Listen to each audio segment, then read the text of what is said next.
All right, ladies and gentlemen, this is something that I don't think I was going to touch on, but I'm going to now because people have mentioned it in comments of certain videos. Let me run a scenario by you, okay? Picture, if you will, truck traveling down the road outside of the city of Watoma in our county here. This truck is driven by a person who has had a contentious relationship with the sheriff's department, right? Hasn't been great. And there was recent friction around this incident with this individual.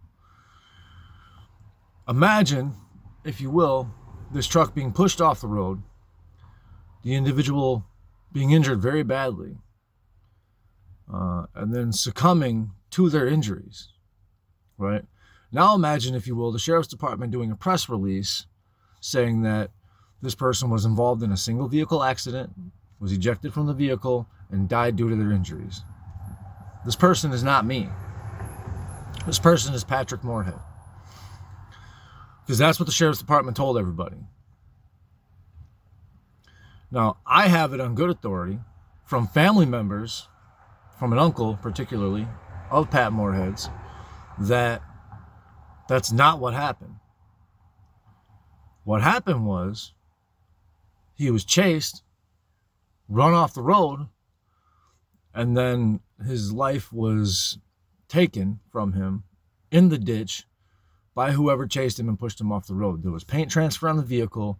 There was ample evidence to support the fact that he didn't just run off the road and die because of his injuries. He was run off the road, and then his life was taken. Well, someone brought it up in the comments of one of my videos, and that's the reason I'm bringing it up now.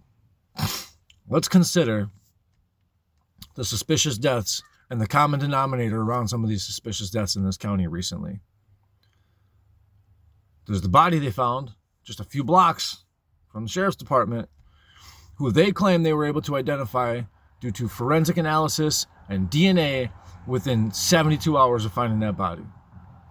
Anybody, any man, maybe even women, but anybody who's ever been through a paternity case knows for a fact DNA does not have a 72-hour turnaround. It's a minimum 3 weeks to 6 weeks, maybe even longer. Not 72 hours. This ain't fucking CSI. This is the real world. There's thousands and thousands of cases for DNA they have to go through, and it takes a long time to get the results back. Not 72 hours or less. So how did the sheriff's department identify that body within 48 hours? When there was no ID, right? Why did the sheriff's department do a press release around Pat Moorhead's death and say he died in a single vehicle accident, yet they told his family they were investigating foul play? There was evidence of another vehicle at the scene, evidence on his vehicle of another vehicle at the scene, and evidence in and around his body that there was other people there at the time. How come when I went to the sheriff's department and I tried to make a report about the fact that there was somebody standing over the top of me after I was ejected from my vehicle and I regained consciousness, that wasn't filed? How come when I gave them 72 hours to make a determination or a filing, they did not? So then I released my video telling the truth about what happened, and somebody run me off the road, and here they come with charges on me to discredit me and make me look like I did something wrong.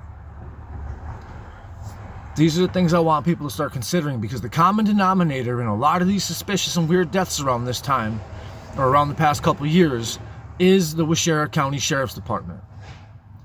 Now, am I saying they're wantonly out here killing people? No, absolutely not. But what I am saying is somehow, some way, through the spider web of coincidence and sheer what the fuckness, they are loosely linked to every single one of these scenarios. The fact that they didn't take a report on what I went to report to them about someone trying to kill me.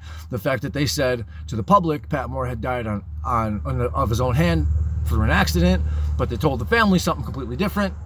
But don't tell nobody, they say, keep it under wraps, we're investigating it. But what's happened about it? Nothing. The fact that they found that body and identified it through forensic and DNA analysis in less than 72 hours doesn't make fucking sense. Just like the one they found out here outside of Red Granite. How'd they figure out who she was right away? The sheriff's department is up to some suspicious shit, and I want you guys to think about it.